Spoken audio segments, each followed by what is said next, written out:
ะพี่น้องเปิดภาพมาเมื่อนี้ตอนนี้ก็มาฮอดจอดเทิงพี่น้องเนาะบ้านไอ้แก้วอาเบยคือเก่าคือเดิมเนาะพี่น้องเนาะสบายดีเด้อบ่แม่นพี่น้อง FC กันเบิดสุขุสุคนเนาะพี่น้องบ่ว่าสิอยู่ใกล้หรืออยู่ไกลบ่ว่าสิเป็นพี่น้องฝั่งลาวฝั่งไทยบ่ว่าสิเป็นพี่น้องทางต่างประเทศก็ยินดีต้อนรับเข้าสู่ช่องคนเชียงรายคือเก่าคือเดิมเนาะพี่น้องเนาะนี่แหละพี่น้อยก็มาฮอดจอดเทิงเป็นที่เรียบร้อยแล้วเนาะก็สิเข้าไปเยี่ยมยามไอ้แก้วเพิ่นเนาะพี่น้องว่า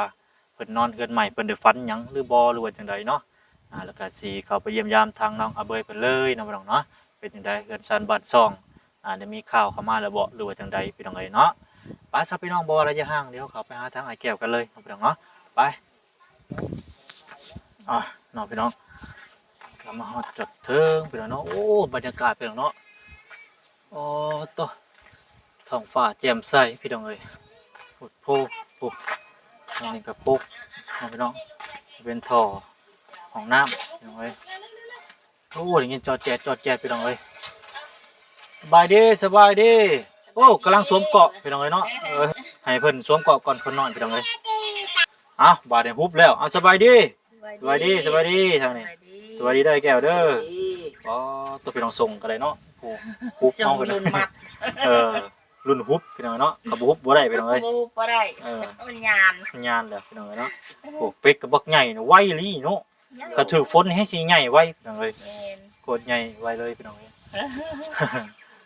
3-4 มื้อเนาะเมื่อบ้านเปลี่ยนแปลงหลายเติบพี่น้องฝนตกแห้งบ่เมื่อคืนนี่โอ้ยตกแห้งอะไรเมื่อคืนนี่ป๊าโทรเมื่อวานนี่เบิดมื้อเมื่อคืนนี่เบิดคืนอยู่บ้านน่ะบ่แห้งปานใดตกประมาณพอเปียกๆนะแถวเนี่ยแห้งเนาะแห้งตลอดแห้งอะไรเป็นในเนื้อที่เฮาบ่ได้โยดบ่โยดนั่นแหละนะโยดบ่ใหม่นะเฮ็ดแล้วก็โยดลงอีกเพราะว่าบ้านนี่โลดเด้เพราะว่าดินใหม่เด้จำเป็นทำใจไปดอกเลยเพราะว่าเฮาดุดดินใหม่มันยังบ่เจ็บเนาะมันยังบ่เจ็บคักมันยังบ่ลงตัวถ้าแม่นเฮาดุดแต่ยามแรกมันก็สินั่นแหละก็จำเป็นนั่นแหละไปหน่อยเวลามันจ่อจั่นเนาะสิเฮ็ดจังได๋แหละพี่น้องเอ้ยเป็นจังได๋นอนเฮือนใหม่ได้ฝันดีอยู่บ่ทั้งสองคนบ่ได้ฟันยังนอนดีก็เรียกว่าฝันว่าฝันนอนเด้อฝันบ่ได้นอนเนาะเมื่อคืนนี่ฝนตกแห้งนอนดีป๊าดโทเนาะเย็นเนาะเย็นดีคือเห็นทางคลิปบ่ลาวคือสุบเจ้าไปดับนาบ่ไปดับนาไปยังไม่ได้ไปเพิ่นว่าสิมารับมื้อนั้นเพิ่นว่าสิพาไปไถนาให้เพิ่นว่ารออยู่นี่เด้อแล้วก็บ่เห็นเพิ่นมาเอาเมื่อวานนี่ก็เลยบ่ได้ไปเมื่อวานนี้รอเพิ่นมาบ่เห็นเพิ่นมาเนาะก็เลยบ่ได้ไปเพิ่นว่าสิไปไถนาให้เพิ่นอันละเพิ่นติดธุระหรือว่าจังได๋บ่เห็นเพิ่นมารับเนาะสมมุติว่าไปดำนานี่ไปดำนารับจ้างหรือว่าไปเฮ็ดนำเพิ่นหรือว่าจังได๋ก็เขาว่าสิจ้างให้ไถนาเนาะจ้างให้แก้วไปไถนาให้โดยว่าสิเอาเขาก็ได้เอาเงินก็ได้เพิ่นว่าจังซี่นะก็เลยอันนี้ว่าสิเอาเขาเอาไว้กินเอาไว้กินเนาะโอ้ยดีไปนึงเป็นจังได๋ถ้าว่ามีให้มีนามีรถไถให้สิสะดวกแล้วเจ้าเนาะแม่นโดยทันใดรถไถก็ไปเฮ็ดนำข้าวแห่งก็ได้หลายไปเฮ็ดนานํเพิ่นแม่นละนาที่เพิ่นบ่มีคนเฮ็ดนะเขาให้ไปเฮ็ดแม่นไปเฮ็ดเอาไปจะได้เรื่องรถไถเฮาทางบ่ล่ะเพิ่นว่าได้ตกลงปลุกใจกันจังได๋บอกว่าเพิ่นไปเบิ่งไอ้แก้วไปเบิ่งบ่แม่นมาพี่ไอ้แก้วซะบ่ได้ไปนำเพิ่นอยู่ในเฮือนแสดงไปเบิ่งรถไถกับบ่ล่ะบ่นั่งลงก่อนโดยเบิ่งปิดไมค์ก่อนไปเบิ่งมื้อเช้านี่บ่โดยไปเบิ่งมื้อเช้านี่เนาะโดยเป็นจังได๋รถไถมักอยู่บ่มักสีหยังน่ะจักสีหยังวะลืมสีแล้วบัดโอ้ยเนาะได้สิจำได้บ่รถไถสมมุติว่าเขามาจอดเฮียงกันเด้จ้ะสิบ่ลงรถไถกันบ่ในราคาจักล้านน่ะ16ล้านบ่โดยแต่เรื่องรถไถนี่ก็แต่โดนแล้วแหละพี่น้องเนาะที่ทางทีมงานไปเบิ่งกับบ้านยังเฮาไปเบิ่งตอนน่ะบ้านนาประชูมันไกลน่ะเนาะทางก็ยากมันลัดป่าแต่ตัวนี้ดีอยู่นี่ดีบ่แม่นยังไม่ว่ามือ2เข้าแล้วละมือ2บ่แม่นมือ2ก็ยาแล้วแต่ได้ของครบเลยแม่น16ล้านเนาะโดยยางหน้าก็เขาเปลี่ยนใหม่มีทางมียังครบมีสุดลงตมสุดยังทางยาวบ่ทางนั่นบ่ทางซะแล้วบ่แม่ ม่น บ่ บ่ นะสร้างสรรค์น่ะ ทางสัน แม่นเขาเฮ็ดคอกน่ะนะ อ๋อทางอันปกติ ปกติ ทางป โอ้ กติ มีขอกอีหละติไปเอาย่างขอกนะ ทางก็ได้ปกติเนาะครบว่าไงครบวงจรเลยเนาะ โดย ไถตีนเล็ก รถเด้อลูกรถลมเด้อ ถือว่าได้โอเคเนาะ ระยะไป ตามสภาพโดย โดย ตากระหุ่งบ่ แม่ ตาย น บ่อยู่บ่ มี อืม กบคัน ครบคันเลยเนาะ โดย อ่าคือเรื่องรถไถนี่ก็โดนแล้วพี่น้องเนาะที่ โดย ทางอันบ่หลาหรือว่าทางผู้ใหญ่ใจะดีทางบ่หลานี่ให้ไปเบิ่งแต่โดนแหละแต่ว่ายังค่าเฮ็ดเฮือนเฮ็ดอันนี้อยู่พี่น้องเนาะวันนี้ก็แล้วเฮือนก็ถือว่าไปเบิ่งแล้วเนาะ โดย ไปเบิ่งมื้อเช้านี้แม่นบ่ โดย โอ้ไปเบิ่งมื้อเช้านี้ถือว่าครบติ๊กก็นิ่มบ่ แม่นติดง่าย ติดง่ายติดบาทเดียว โดย บาทเดียวถึกปาก แม่ มันหลุดออก มันหลุดออกแต่อันนั้นเด้ เคยบอกเวลาแกงรถไถแล้วมันติดปากจะหลายคนที่เฮียนใหม่ไปน้องเลยกำเขาเรียกว่าถึกเบื้องบ่ถึกเบื้อง แม่น เป็นเท่านั้นแต่ว่าไอ้แก้วนี่เคยเฮ็ดอยู่แล้วเนาะ โดย แต่เก่าแต่ก่อนก็เอาตะกี้เจ้าไทยนาไปซะไทยนารับจ้างบ่รู้ว่าไปเฮ็ดน้ำพี่น้ำน้อง ไปเฮ็ดน้ำพี่น้ำน้องแล้ว อืม เลยเป็นนะ เป็นอยู่เนาะ โดย คือโอเค สมมุติเราได้รถไทยมานี่เฮ็ดหยังแรกๆเอา ไปเฮ็ดนาใส่กับเพิ่น อ๋อพี่นาซอยเพิ่นก่อนเนาะเอารถไทยไปเลย โด รถ ย ไทย แม่ เนาะ น แต่ว่านานี่ยังบ่ทันได้เนาะบ่มีเนาะว่า โด ง่าย ย ซะมีแต่ให้นาพี่ให้นาน้องนั่นแหละ โด ว่าย ง่ายซะพี่น้องเนาะ แม่น ถือว่ามื้อใดสิไปเอา เพิ่นว่ามื้ออื่น มื้ออื่นบ่ แม่น ถือว่ามื้ออื่นพี่น้องนะเพิ่นไปหับน้องใหม่ว่าซั่นซะเนาะน้องใหม่มาอยู่เฮือน น้องคำน้องคูณได้นี่แม่นบ่ โดย แนวโตหาพาหาเงินได้นี่เนาะ โดย หาทองหาเทาให้กินแล้ว แม่น นี่ โตเป็นแข้งเป็นขาได้อันนี้ครับ โดย แนวหาเงินได้พี่น้องเลยเนาะรถไถนี่สามารถแก้ได้เบิดทุกสิ่งทุกอย่างเนาะพี่น้อง โด เนาะ ย เครื่องใส่เครื่องขาย โดย ว่าสิเป็นถ่านเป็นข้าวเป็น โด น้ ย ำแก้ได้เบิดทุกสิ่งทุกอย่างเลย โดย แก่ลักหัวหับจ้าง แม่น บ่แบบว่าติดป้ายใช่เลย ติดป้ายใช่สามารถติดต่อมาได้เออติดต่อมาได้เด้อแก้วอันนี้ก็แก้วหยังว่าชื่อนามสกุลมีบ่มีนามสกุลบ่ บ่ อืมเดี๋ยวสิใส่สายาให้ซะ อ่ะ เออ แก้วสายาติ อืม แปะปลายไว้ติ แปะปลายใส่ ก็ติดต่อมาเด้อ แม่นเขียนเบอร์ใส่พร้อม โดย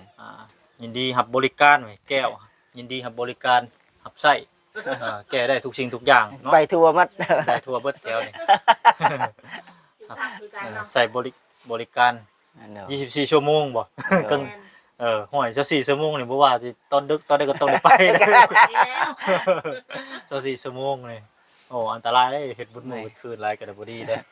ต้องเฮ็ดแต่กลางเว้นเนาะ โดย ถ้าว่ากลางคืนนี่มันก็ คืนก็นอน นอนบ่เฮ็ดเด้ ยอกเว้าเล่น แม่นว่าเล่นว่าหัวแหละไปตรงเลย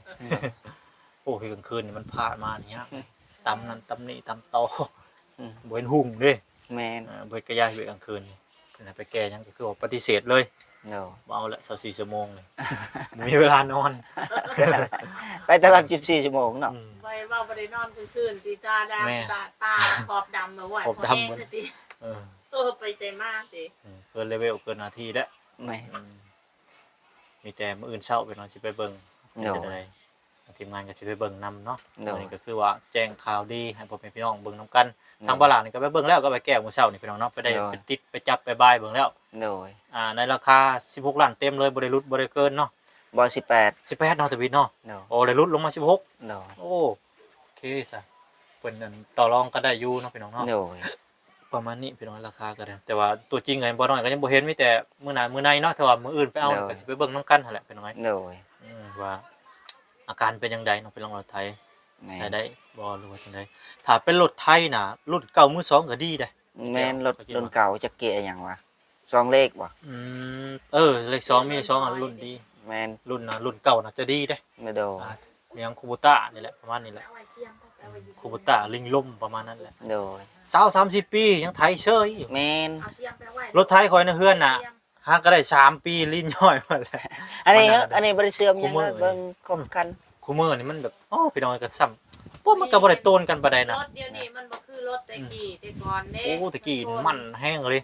รถแบบพอเฒ่าไม่เฒ่าคอยน่ะ30 ปีเด้ โดย 20ปลายปี30โอ้โต ยังอันนั้นอยู่ยังติดยังนิ่มอยู่ โดยอันนี้ก็นิ่มคือกัน นิ่ง ต้น ตึง เดียวนี่มัน ตึง สิอันนั้นเนาะอันนี้อุ้ย รถชุนคือว่าอยากอ่ะให้ไอ้แก้วพาไปเบิ่งอันนี้ก่อนอันนี้มันเจือนบ่ไอ้แก้วมาเบิ่งดูโอ้พี่น้องมาเบิ่งกันใส่ทางน้ำลงบ่ แม่น อู้ นะ ดิชิลม่วมน้อยนึงโอ้แล้วก็หัวพังนี่เลยเนาะ โดย มันนั่นขุดลึกอยู่บ่แน่นอยู่บ่ บ่แน่ ก็บ่อย่างแน่แล้วดินอันนี้เนาะ โดย ดินใหม่ๆเด้โอ้ตัวนี้พี่น้องเนาะมันก็อยากลุกลุกเนาะ แต่เฮาทมอีกบ่เป็นหยัง บ่เป็นหยังบ่เป็นหยัง โดย ขอให้วิทยามพ้นไว แม่น ๆวิทยามพ้นก็จังว่ากันใหม่พี่น้องเอ้ย โดย แล้วบัดนี้ดินแห้งเฮาปลูกนั่นปลูกนี่ไว้นี่มันเป็นหากมันก็สินานลง โดย ต่อไปอาจสิมีหญ้าบัดนี้ดินแน่นมีหญ้าแล้วก็อาจสิบ่เจือดแล้วแหละบัดนี้ โดย โอ้ตอนนี้มีเครื่องไม้เครื่องปลูกแล้วพี่น้องเนาะว่าสิไข่ปลูกไว้ให้มันเป็นหากเนาะพี่น้อง โดย ต้นมะม่วงต้นผักอีตู่ไทยผักกะเพราแหละหรือผักอีตู่ลาวเฮาก็มีแล้วก็หยังโอ้ผักอีตู่นี่หลายผักบัว โดย ผักหอมเปรย์ผักซีใบเลื่อย โดย นี่พี่น้องเอ้ยประมาณนี้เนาะโอ้อันนี้ก็ทางแล้วเนาะ โดย เมื่อนำกำลังหกอยู่ตอนนี้ว่าFCเพิ่นก็โอ้ทางออกก็เด้อกะ โดย จำเป็นต้องได้ทางไปเพราะมันหกแห้ง แม่น ง่ามันเด้มันสี่เขาเนาะ โดย ย่างไปมาเนี่ยตอนนี้นี่ต้นบกนี่แหละสิอยู่ให้เป็นสุดเจ้าเป็นห่ม แม่น ปลูกเป้ปลูกหยังนี่ตัวนี้แหละFC เพิ่นก็โอ้ยเอาไว้เด้อเอาไว้เฮ็ดห่มก็แม่นพี่น้องเอ้ยเวลายามร้อนนี่หาห่มยากน้อยแก้ว โดย สิ แม่ เป็น น ลี่อยู่ไสตอนนี้ต่อไปบางทีดินดอนเพิ่นบางทีเพิ่นมีแนวโครงการมาเพิ่นรุดเพิ่นหยังจังหน่อยนี่แปลนเบิดจังหน่อยนี่ป่านั้นสิบ่ยังอนาคตต่อไปนี่สมเจ้าสิบ่มีบ่อนอยู่ครับบ่ปลูกต้นไม้ไว้ โดย ปลูกต้นม่วงถึกแล้วปลูกต้นม่วงต้นหยังเอาไว้รอบข้างนี่ ยังลูก รอบข้างนี่จะดี เนาะ บ่ให้ปลูกอยู่กลางเด้ บ่ให้ปลูกอยู่กลางต้องปลูกอยู่ขอบแน่น้อยหนึง โดย มันเปลืองนาทีเฮาเฮ็ดนั่นเฮ็ดนี่เนาะเนี่ยต้นติ้วก็เอาไว้โลดต้องบักมัน โดย เอาไว้กินดอกกินอันใบมันก็เฮ็ดต้มใส่สมนั่นก็นี่ โดย เรื่องได้ แม่น โอ้ต้นติ้วขาวซ้ำต้นนี่ โดย ขาวหรือแดงนะขาวนะต้นนี้ ข่าวแล้ววะ โอ้ต้นขาวมันอยากแซ่บต้นแดงมันอยากผาดประ โด มาณนั้น ย อืมเนี่ยเดี๋ยวนะเป็นจะได้มองแมงเขาได้ไปใส่อยู่ป่ะ น้ำลาย น้ำลายเนาะ โด คืน ย กับฝนตกแห้งแต่ว่าในน้องนี่ใส่อยู่ป่ะในน้อง บ่ถึก บ่ถึก แม่น มันสิไปใส่ในปลาเนาะ แม่น ถือว่าแล้วมันบื้นยามมันบื้นไปเลย โดย ๆตอนนั้นมันอยู่โตบื้นมันแล้วก็อยู่โต โดย เอ้าเข้าไปเพียงน่ะ ออกมาแล้ว คนน้อยเอาเข้าไปเลยไปหน่อยเอา เอา มา เลย เอามาไว้มา ออกมา เบิ่งมันจากที่เพิ่นบ่จากปลูกที่เพิ่นสิ่งห่างจะน้อยก็ได้ ค่ะ มันห่างมันเป็นปุ้มออกมาบัดนี้มันสิทีมันสิกกมันสิเหี่ยวติดไปแล้วนี่เห็นบ่ โดย กะเพราแดงนี่หอมพี่น้อย แม่น ผัดนี่หอมต้นกล้วยอีกตอนนั้นเป็นห่มใบมันใส่งานได้หลายอย่าง โดย เป็นนั่นฮอนั่นฮอนี่นี่แหละพี่น้อย